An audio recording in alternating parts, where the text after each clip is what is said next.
Konnichiwa, and welcome to IceDJ Gaming's deBETA cast, episode Jusan. That's 13 for people that don't speak Japanese, essentially. Where this week we're being a bit special. Almost as special as John, you might say. I'm special.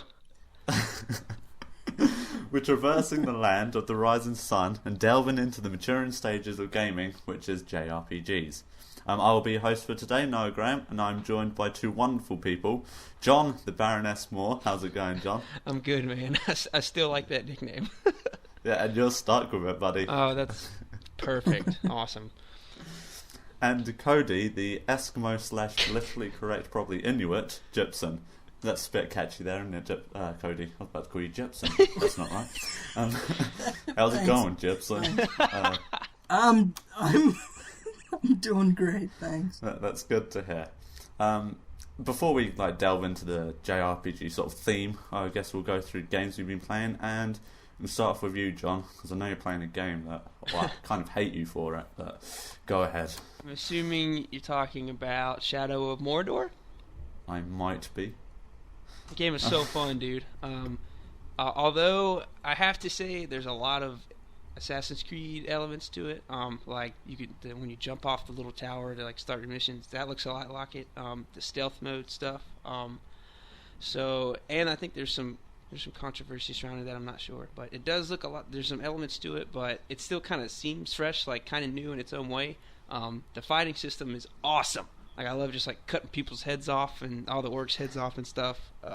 And that kind of takes from the Batman series fighting system. You can press a button to parry an enemy's attack, and you can cut his head off and go back to killing the other guy you were fighting before that. But so far, it's really fun.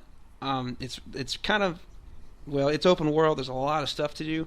I've only played for 3 hours, and I've already opened up 4 or 5 sections of the whole map, and gosh, there's just so much to do. I like how they set it up to where basically you have to go around and kill all these captains in Sauron's army, and it's cool because you have to go around, get intel, and then unlock a captain, go fight him and go kill him, but then you get intel to go find another captain. So it's and then a cool thing is, say you fail a mission. You have to go kill a captain, and then you lose at it, or you just suck and you die and you don't do it. Well, that captain moves up in rank and gets more powerful. So when you do it again, he's gonna be stronger. So it's there's a cool if you lose, this happens. So it's it makes it more challenging. But yeah, that game's awesome and it's great, and you should hurry up and get it and start playing it. I would get it. It's not. It hasn't been released in New Zealand yet. I've still got 6 days. Oh my gosh! You still have 6 days? Yeah, still have 6 days to go before it comes out on the 9th of October. Oh, that's horrible. I just can't. The only reason why I think that it might be a little late to New Zealand and Australia is it must be because of the sort of shipping, because they obviously pushed the date forward, and then that obviously got their shipping sort of not orders, but sort of how things travel, how they're ported, and so I think that's my own sort of thesis, I was going to say, but sort of conclusion behind it. Right. But yeah, I just can't wait for that game. I'm going through these games, I'm doing that typical thing where you're so excited for a game that you just play a game and you're just I don't want to play this, I need to play something else. I don't want to play this, I need to play something else, just to try and keep your mind off of it. But yeah, you said that it's very similar to Assassin's Creed, and you always said that with a bit of people are saying that with a bit of distaste in their mouth, but I think Assassin's Creed does do things its combat quite well, I think, and the traversing, and that's obviously implemented in Shadows of Mordor, and I think from what I've seen, Shadows of Mordor just does Assassin's Creed better. I know a critic at Video Gamer said it was the purest Assassin's Creed there has been, so I can't wait for that. Yeah, what else have you been playing? No, go ahead. Definitely, I agree that it's better. So I'll just leave that at that. I'm still playing FIFA 15. That's kind of my Don Bradman cricket. I'm gonna play FIFA games forever. So I'm not really gonna say much about that. It's a great game. Been playing Minecraft with some of the guys at IceDJ Gaming. We just go around and build stuff, and we're building a really awesome town right now. You should get that as well and come build stuff with us. And then I kind of play Destiny here and there. It's kind of like I'm sad at myself that I was so excited for this game, and then it's like I don't even play it that much anymore.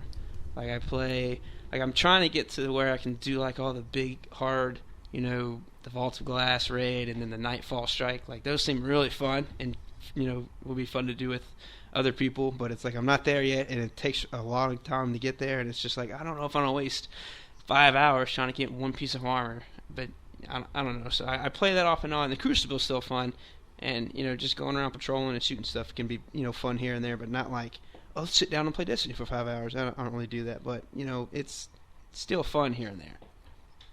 Yeah, we've talked a lot about Destiny, but I just say this: the problem I have with Destiny, I think the problem why people aren't as into it as maybe they thought they'd be, is it's sort of like the actual planets are just sort of like skin deep. They look really good, but there's nothing to them. Yeah.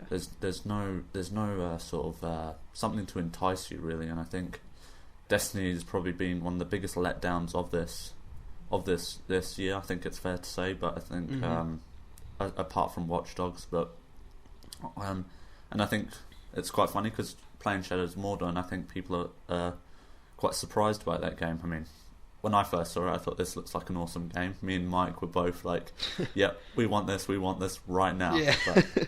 But, yeah, I think it's a shame with Destiny because I wasn't hyped for it as a lot of people were. I thought, well, I'm going to be a bit apprehensive with this game because I know shooters, and if they don't have a good storyline behind them, then they can be quite bad. But yeah, for me personally, but I just think it's such a shame because they have all that money. Maybe they'll change it. Maybe they'll turn it around. Maybe they won't. We'll just have to keep an eye on it. What have you been playing this week, Cody? I've been playing Hyrule Warriors, which, for the most part, I'm extremely enjoying it. I beat the story in about a day or two. The story is definitely not where that game shines at all. It takes a lot of stuff from older Zeldas. I don't know if this is spoilers or not, but there's characters from Twilight Princess and Skyward Sword and Ocarina of Time, and it kind of throws around like, this is the plot from this game, this is the plot from this game, play this level out, and play this level out. So it doesn't really make its own story, it kind of builds off other stories, but it's fun. The combat is where the game shines, and I know for a lot of people, I'm crazy, because a lot of people don't like Dynasty Warriors style combat, and I can see where they're coming from. For me, it's more of a thing where killing an enemy in 1 or 2 sword swings makes sense to me, and when it comes to like Ocarina of Time or whatever, and you have to stab a guy like 20, 30 times before he goes down, I'm not knocking it, but it's fun to just go into a group of like 70, 80 enemies and just spiral slash and just kill them all. It's fun. And I've also been playing the Smash 4 demo for the 3DS like crazy. Just absolutely day in, day out, whenever it's in my hands, that's what I'm playing. So, I don't even know how psyched I'm going to be here in 5 hours when the full thing comes out, but we'll see. So, can't wait to get your hands on it. Just going back to Hyrule Warriors, I barely pronounce that. Hyrule Warriors. When I first heard it, I thought, is this an April Fool's joke or something? What the hell? Legend of Zelda with Dynasty Warriors. But it's kind of a game that just like, okay, it exists, but does it really need to exist? Like, I never knew there was like such a market for it, but it just shows like one of the ways that Nintendo's just completely random. Like, you can't predict what they're going to do, really. Yeah, for Nintendo to really go out and, pair up with the Dynasty Warriors guys, it definitely, it confused me too. But it works. It totally works because it's just really cool to see, like, a group of when you're playing Ocarina of Time and you go to Hyrule, it's just this dinky little town, and then you have a little dinky castle with like 7 or 8 guards out front. You know what I mean? And it's cool to see Zelda's army with like 500 troops behind you and stuff. It makes it's a really cool take on the universe with, like a militarized take, and it works. I think it works. So it's just sort of like brought me back to the memories of going when you had Link going into the Hyrule Castle, and you think, well, no wonder Ganondorf won. You've only got like 10 people guarding this place. yeah. They can't have put up that much of a fight. Yeah, it's really crazy. Well, I'll talk about what I've been playing. Like usual, done Brendan Cricket. I almost feel like I should have to do it in some sort of silly voice or something just to mix it up. But unfortunately, yes, I have still been playing that. I mean, about an hour ago, I was sinking more time into it. So, yeah, I've just been playing that. Really enjoy it. It's a great game. Yeah, like I've said in refer to previous episodes, okay? I've said all I need to say about the game. Or read my review, whichever one comes first. I've also been playing Dark Souls. When I say I should say me and my cat. There is... Because Explain. if Dark Souls wasn't hard enough, imagine playing Dark Souls when you've got a cat on your lap trying to rub their head against the controller every 5 seconds. It's quite frustrating. But she's too fat to push her off. But so yeah, she's just been helping me with Dark Souls. It's kind of like my if Dark Souls doesn't click for me now, I'm not gonna bother with it anymore, because I've said previous that Demon Souls was my fix, and played Dark Souls a few months ago, and because I'm sort of, like I said, I'm in that stage where just switching from one game to another, and I thought I'll give Dark Souls one last try. If it clicks for me now, then I might invest some more time into the series, but I'm just not sure if I can put up with that much despair, to be honest. Yeah. Like a funny story, when I took Dark Souls out to put Don Bradman Cricket in, I put Dark Souls in the case, and it was on my leg. I closed the case, and then it pinched my skin. So not only is Dark Souls beating me up mentally in the game, it is now hurting me physically. It's after you. Yeah. Yeah, that's like an omen. That's It's a sign I'm not supposed to play it. But yeah. No, one last chance, Dark Souls. If I don't die too much, then I might sink some more time within you. But the way I play, I highly doubt that's going to be the case. I'll probably die another 5 times and just go, I'm done. I'll walk away. I'm done. I've also been playing State of Decay. I'm not sure if you two have played that game. It's a very buggy zombie survival game, but it's a hell of a lot of fun. There's a lot wrong with it. I mean, you go into these cars that have the worst control scheme. It's even worse than Watch Dogs car controls.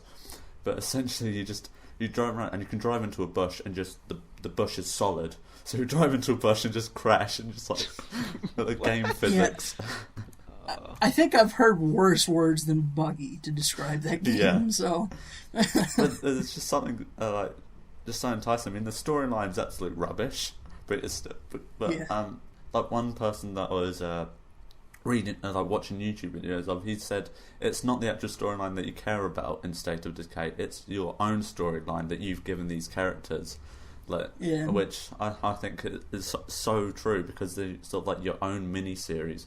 A lot of developers try to plug that, especially Far Cry developers. They sort of say, when you play, it's your story. It's not anybody else's. And I think a lot of the time that can be a bit misconstrued, not always true. But with State of Decay, it heavily relies on that, and it does a lot of things bad.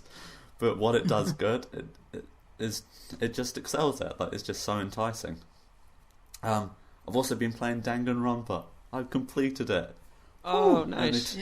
Only took me 3 or 4 months to beat a 20-hour game, but that's just because it's on the Vita. But damn, I've said it before, but it is a really good game. It has a storyline that I would probably put above The Last of Us. It's that's how much I love that storyline, because there's just so many twists and turns in it, and I'm not sure if you two will play that. And what, The Last of Us? Yeah, Danganronpa. Oh no, I haven't played it. How much is it right now, by the way? What pricing? Would you? Yeah. I don't know. It must be. Oh, I don't know. I didn't buy it. I'm borrowing it off my cousin, so I'd probably. Okay. I'm just trying to think. In New Zealand dollars, it would probably be about 70 or 80. So I'm guessing around about 50, maybe 50 or 60 American. Yeah. Yeah, I've seen it, but I mean, obviously, I'd like to play the newer game, but I'd hate to sink more than $20 to play the original than to play the. Is it? Do you know if the second one's one of those games you have to play the previous one? I don't think you do, but I would certainly. What I've played with Danganronpa, the original, and I haven't played the second one, but I would definitely recommend you play Danganronpa, the first one. Okay, and we're moving to the first topic for our JRPG special, and it's who is the best JRPG character? It's a big question, but I'm sure we can get it down to at least 20. I'm kidding. We'll try and pick our favourites, and I'll start off with you, John. Oh man, this was really hard. Okay, so I played Final Fantasy X like the most out of any of the JRPG games that I ever played. So I was thinking like, okay, I put a lot of time into that. I should pick a character from that, and I did, but I was torn. It was either Wakka from Final Fantasy X, but I was like, nah, I don't think he's my favorite.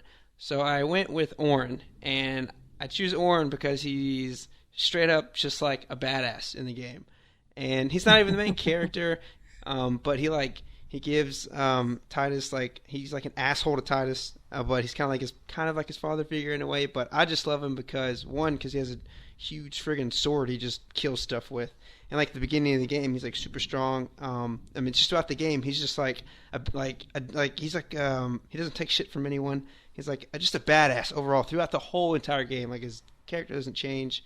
From what I see, and he's, every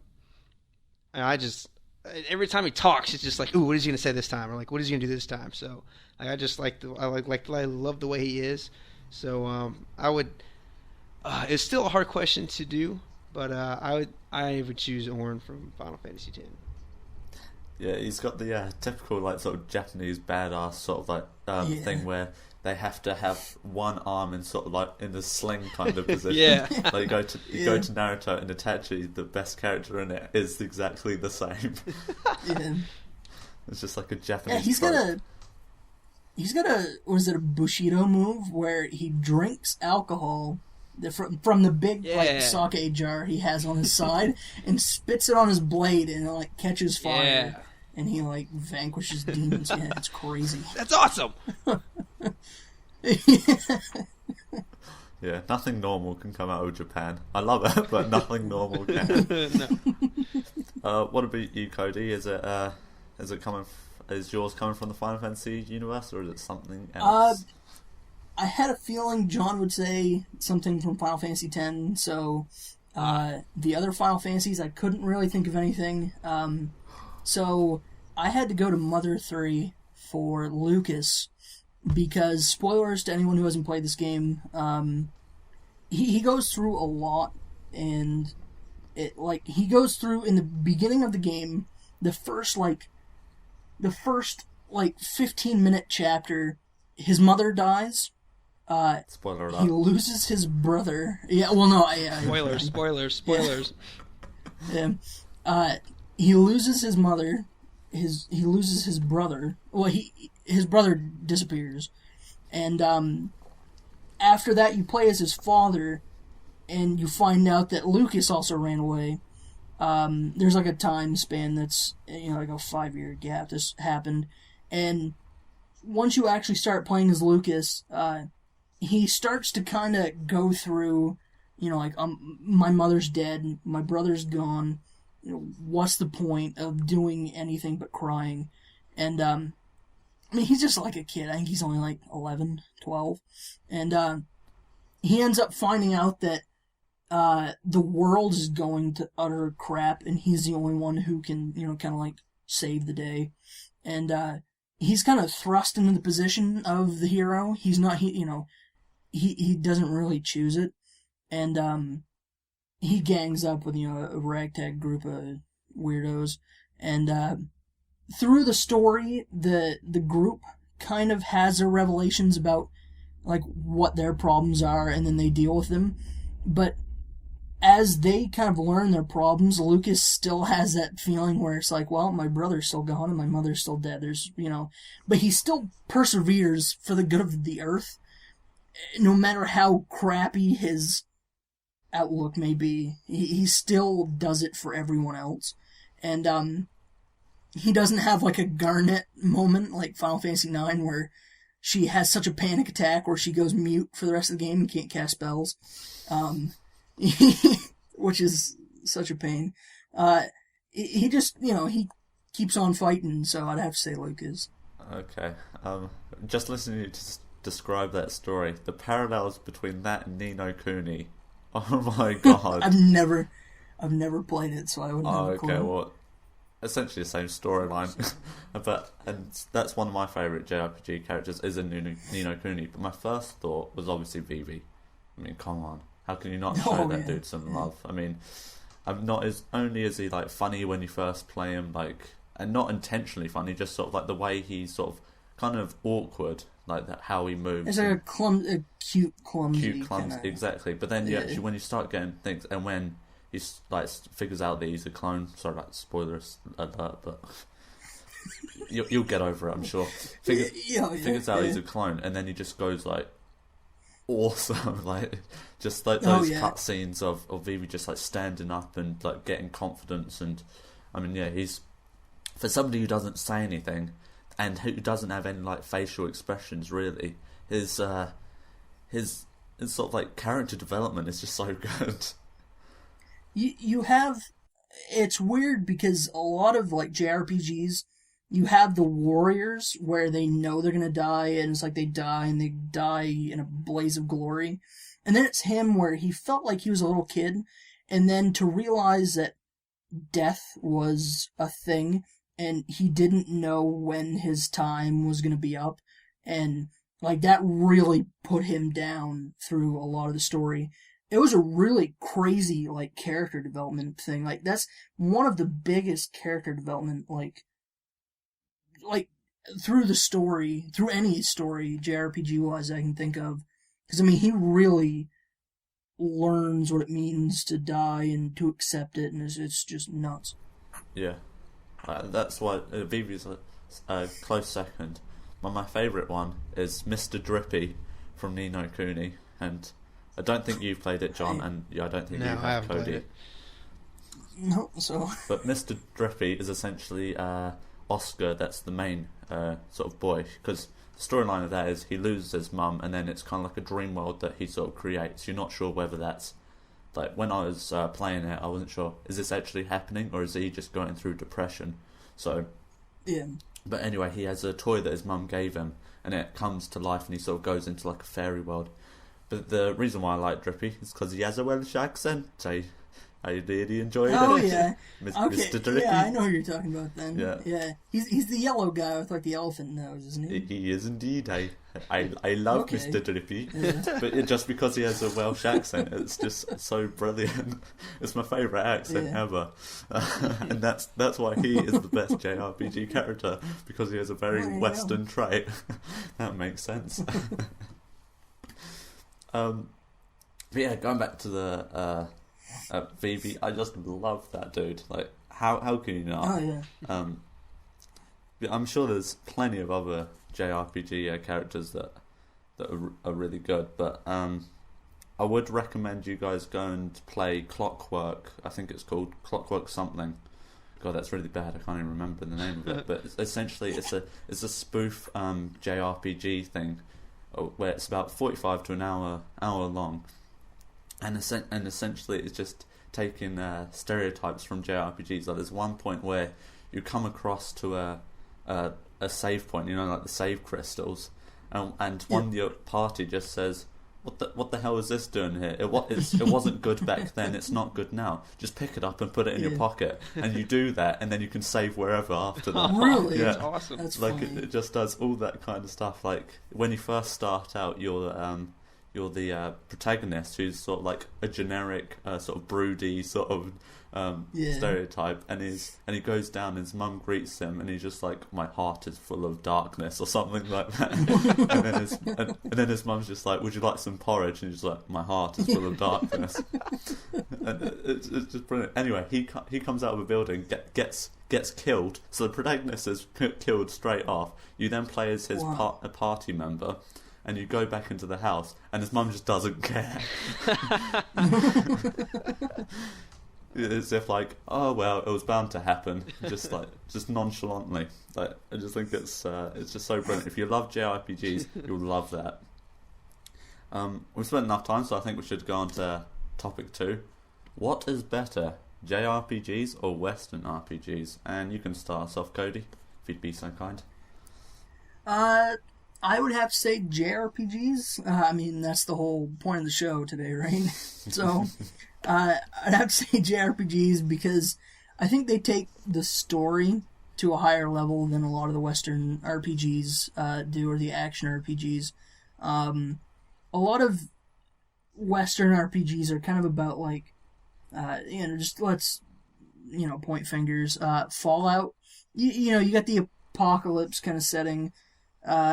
Dragon Age and Skyrim and whatnot. You have the dragons and the old ancient whatever settings, and like knights and whatnot.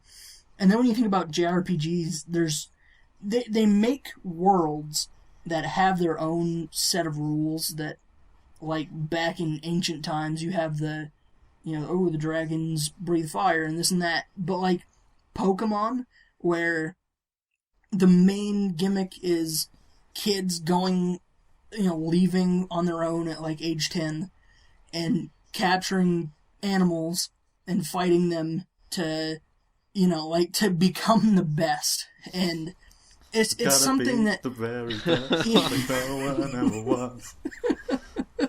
Anyway, sorry, continue.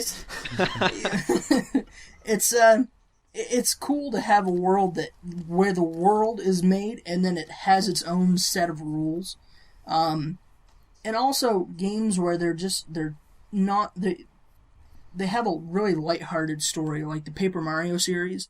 They have a story which Peach gets kidnapped or yada yada whatever. But you have a fun romp through this big world of whatever. But there's a lot of quirks and funniness along the way, which I don't, to my knowledge, I haven't seen a lot in Western RPGs. Normally they take the story really seriously, I'm not a fan of that. And I feel like, lastly, JRPGs have a lot of your gameplay styles covered. If you like turn-based, you have Final Fantasy, some are action turn-based, but whatever.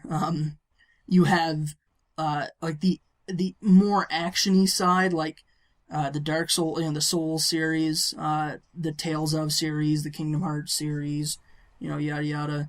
It's not all just Japanese RPGs are turn-based. So yeah, I think combat is actually part where JRPGs sort of fail compared to Western RPGs. Like, I think the turn-based system is really old, and I know you've got games like Bravely Default and Ni no Kuni who have mixed it up, but a couple of games in like 10 years isn't good enough. But I'm exaggerating. There are obviously many more, but they're just not as sort of don't impact you as much. But I think that's my only sort of disapproving sort of judgment of JRPGs. I think they're a lot better at telling the storyline than Western RPGs, because I think Western RPGs are just confused at this point where they say, we want to give you this massive world, but we don't have the technology to tell a story properly.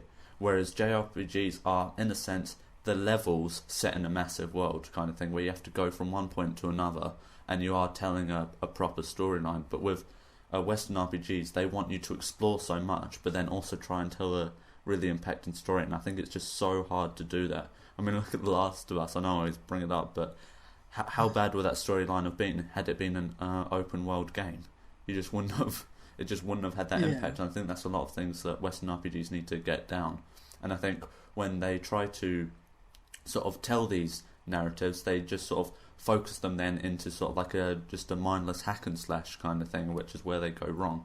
I think they need to take a leaf out of JRPG books and just sort of say that you can tell this really good storyline in an open world, and that's where I think JRPGs just have the edge over Western RPGs.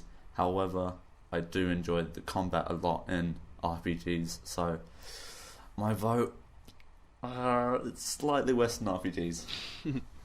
Ooh. Slightly.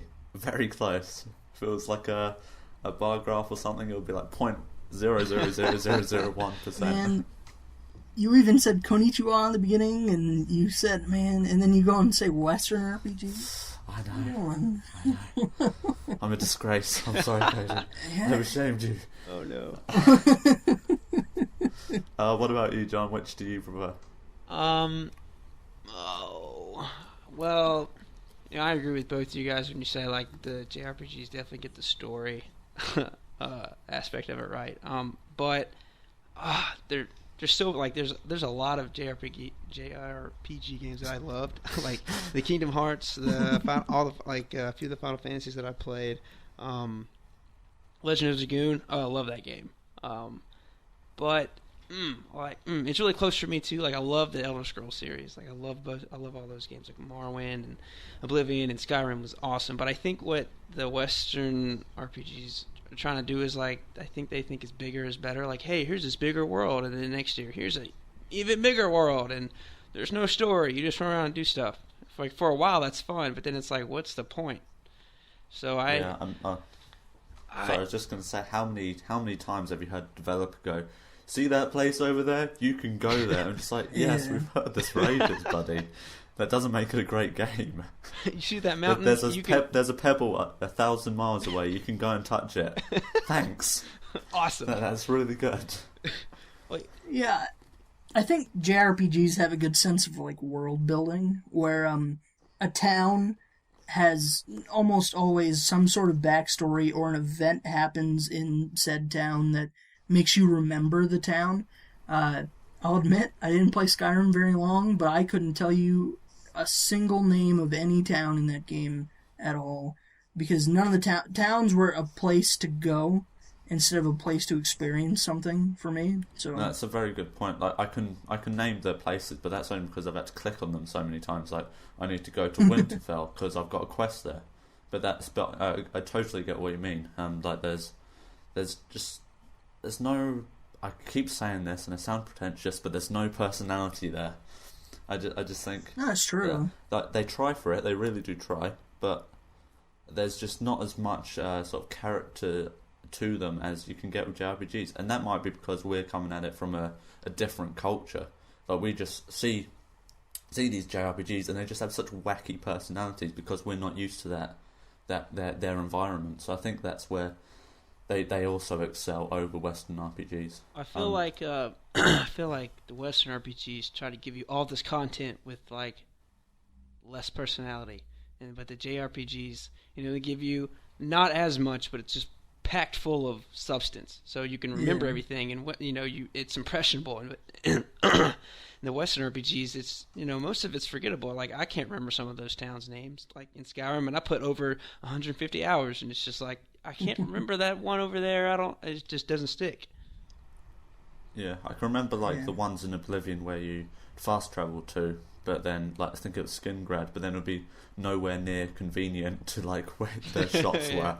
That's why I can remember it. But yeah, I just think like I said previously, a game like Far Cry, I know it's not a RPG, but I've got a point to make. A game like Far Cry, they sort of say it's the gamer telling their own story, and I think so many Western RPGs are so into that motto that they forget we're actually, a lot of us quite enjoy books and stories and I think games can really just sort of do that like none other, and I think that's where they need to sort of focus on a bit more, because we don't mind something being told to us. We don't mind that there's a character that we can't change, that that his character is his character. We don't have to be him.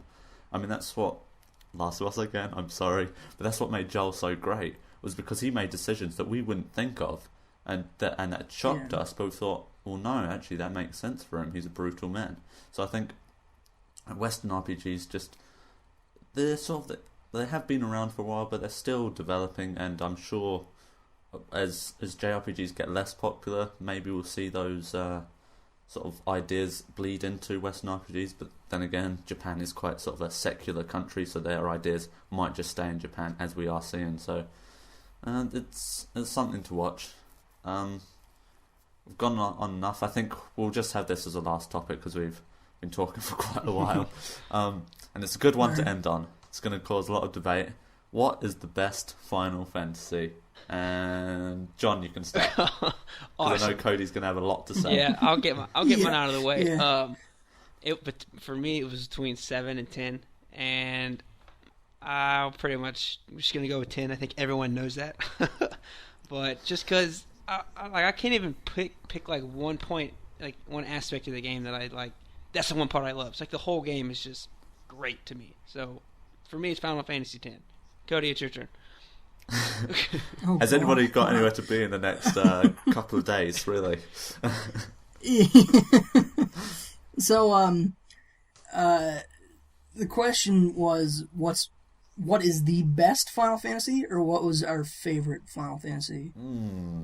You always have to do this, because don't you, Cody? I picked favorite, obviously. Well, what? Yeah. Well, I'm not going to nitpick. Best by what you got attached to most, I should say. Okay. Well, when I read it as what was the best Final Fantasy, the thing in my opinion, there's a Final Fantasy for everyone. You just kind of have to. It's a picky choosy kind of thing. If you like job classes, 3 or 5. If you like something really different, 8 or 12 are really different. If you like a game that runs you down a hallway, has terrible story, and just has piss poor combat, then 13 is totally yours. I'm guessing you don't like that one. A little bit. So, but no, I'd have to say 10, because 10 had the story that laid itself out for you as you progressed, and then once you got to the end, there's a lot of, isn't there a deeper meaning to this and that, and so on and so forth, and talking to people in towns, and playing the game after the story actually got you more background into Spira, this world, and it was such a crazy story, for good or for worse, but the combat, I would have to say absolutely 100%. Even if the story in Final Fantasy X was terrible, I would still play that game for the combat, because the combat is such a weird system. It's not ATB like any other Final Fantasy where it's action turn-based, where it's turn-based, but you have, you have 5 or 6 seconds to choose, and if you don't, the enemy can still take their turn. It's completely stop, take your turn, stop, take your turn, and it's so weird because you can switch characters out for other characters mid-turn, and it doesn't waste the turn. So, if you go to kill an enemy, and oops, come to find out they're not weak to physical attacks, you can switch in Lulu, cast Fyra, whatever, and it was such a crazy combat system for its time, I think, and voiced cutscenes, if that's your kind of thing, first game in the Final Fantasy series, so it had a nice cinematic feel. I'll admit, some of the voices weren't the best, but I think that's what made it good, especially the well-known laughing scenes and whatnot. So, that's what I would have to say. Are you sure that there's not anything else? I'm kidding. Don't even answer. Don't even answer. I got a few more paragraphs, but I don't know if you want me to keep going. Yeah. Cody's thesis will be in public libraries soon. Yeah. What is the best Final Fantasy? I've narrowed it down to 3. 10. Oh. The number 3? No, like 3 Final Fantasies. Oh. Not number 3. I've never played number 3. Really? No, I don't think I have. I played Well, I'm not gonna get in. and it's not 10, John. No, dang it's it. not. It's narrowed down to 13. Final Fantasy 4. 13. Sod off. Final Fantasy 4, Final Fantasy 9, or Final Fantasy Tactics. I'd say, and they have a common theme. They're sort of like the fantasy. I know they're all fantasy, but sort of like the classical fantasy where The it's... Final Fantasy. Yeah. Yeah, good one, no? You just said the name of the title. No, but like... You know what I mean? Sort of like I want to say woodland, but that's not right either. Like sort of the olden times with no machines, like sort of sword and magic, and they all have magic, obviously. But I mean, like the not manufactured magic, if that's a proper statement. Because I really liked 4. I liked the character of Cecil. I really liked 9 because I loved Vivi. I loved the whole group of them. Really, I thought Steiner was just a bit of a numpty, if that's a word that's commonly used in America. Right over my I don't head. think it is. Right over my head. Yeah, a bit of a plonker, probably is not enough one. Right over my head. But yeah, I just thought he's quite a funny character. Vivi, obviously, an awesome character. Zidane, I thought it was quite cheeky. Probably why he has a monkey's tail. That's never explained. But I'd have to say Tactics is my favourite, just because I love the combat and how sort of how open it is. And I know I've just contradicted myself saying that JRPGs can have a strong story, but I just think the whole world, way you interacted with that world, I just thought it was really good. And also like the customization with the job classes, I thought it was pretty cool that anybody can just switch between whatever they want, and then you'd have to have somebody learn a certain amount of skills in one ability and then another and another to unlock a new class. It reminds me very heavily of Disgaea. For as much as I like the Fire Emblem series, I'm not a big strategy RPG fan, and it might have been because I played Tactics. That was the first ever strategy RPG game I ever played, and that mathematician class really threw me for a loop. So. Oh, I remember. What's that one? It's not Hunter. It's something else, like Blue Mage or something like that, where you learn the learn the monster's abilities, and you have to get that right really early, otherwise you can't get all the abilities for it. Yeah. And it's a bit of a pain in the ass, but you just sort of think, well, it's optional, so you can't really get too mad at it. It's one of those classes where it's like that sets you apart from the novice, and the expert is knowing what enemies had what and what to get hit with to get that ability. So, yeah. Yeah. Well, it's a game that I played very young, and I was very much the idiot in it. Like I didn't delve into it that much. So I'm not an idiot. I was intelligent enough for my age. Thank you very much. I say you're going. I was just young when I played it, so obviously I didn't get too heavily involved in all of that, all the mechanics behind it, but. Sort of a game that you play when you're young, and you just sort of enjoy the classes that are available to you that you just unlock without having to know too much about it. And then when you come back to it as an adult, you look back on it again, and then you sort of it just opens up even more. I think we have talked enough about JRPGs. We love them. I slightly prefer Western RPGs, and Cody will hate me for the rest of his life. Let's do topic 4. Let's put it in there real quick. Yeah. Let's do it. Okay. Yes. Okay. I have a quick sentence anyway for mine, so don't worry about it. A quick sentence, sure. I'll believe that. Yeah, no. I got a word. I can narrow it down to a word. Okay. Trust me. What is the weirdest thing you've seen in a JRPG? Cody, one word. Persona. Boom. Persona. Everything in Persona. Persona. Everything. The personas, the characters. I said totally lost credibility with one word. I know. You go. I just realized. Yeah, Persona. So. Okay, John, you go. I was actually going to say... I have 2. Okay. I was going to say anytime Titus laughs in Final Fantasy X was awkward and weird. So that's one of them. And then, okay, I played this other one. It's called... Okay, I don't know if I'm pronouncing it right, but it's spelled Nier. It's like Nier or Nier, if y'all yeah. ever played that. But It's an Xbox game, wasn't it? dude, I have no idea. But it was actually pretty fun. But okay, the last boss. Okay, so the last boss, you're like in this big room.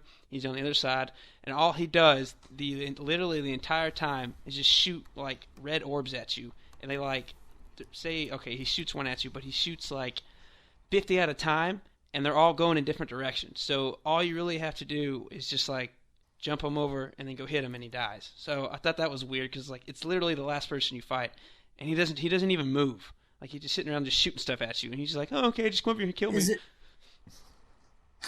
it like a bullet hell kind of thing? Like, does he just throw them? Well, it's like, okay, everywhere he's like and you have to, shoots like a dodge around, stream or is it- of orbs at you, and we'll say there's like Yep. 15 streams going on in different directions. So like there's one so you have to like Okay, just yeah. get around him. I mean, you just attack him, and he doesn't like try to hit you back. He just keeps streaming orbs, and then you just kill him.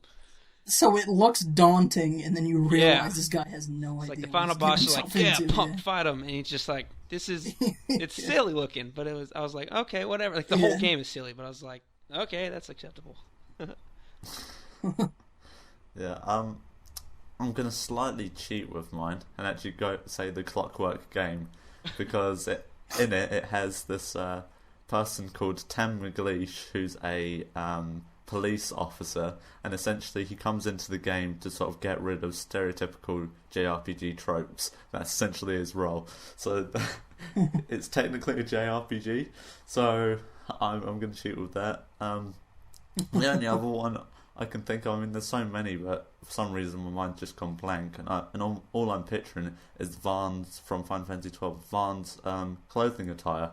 What the hell was up with that? Oh man, I thought you were going to say, I'm Captain Bosch von Rossenberg of Dalmasca. Yeah. Do you remember that? I don't. Well, okay. Well, it's just me. Yeah, that was a weird game, 12. I quite enjoyed it, but it was... Well, that's something I don't have in common.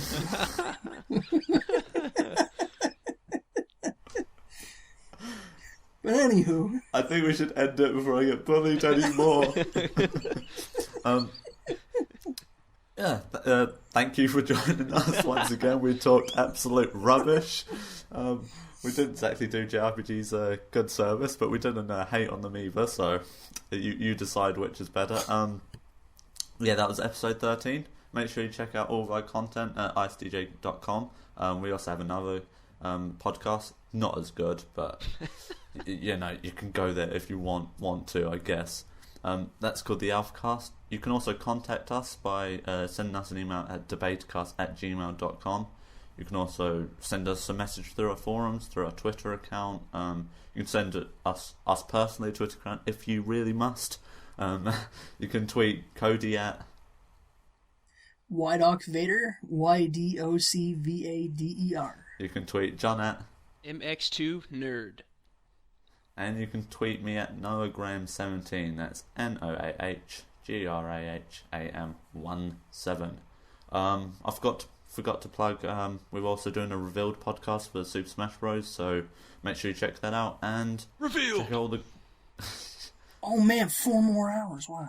Okay. Hey, just start talking about JRPGs, and it'll be here in like a minute, right? I was thinking exactly that. Oh yeah, of course. I'll just black right out. I don't even know. Oh. And a final plug before we go. Make sure you check out 8bitchimp.com. They're our partners. Check out their wonderful content, and hope you have a great week. Hopefully this wasn't too long for you, and we didn't ramble on too much as I'm doing now. So goodbye. See you guys. Have a good one.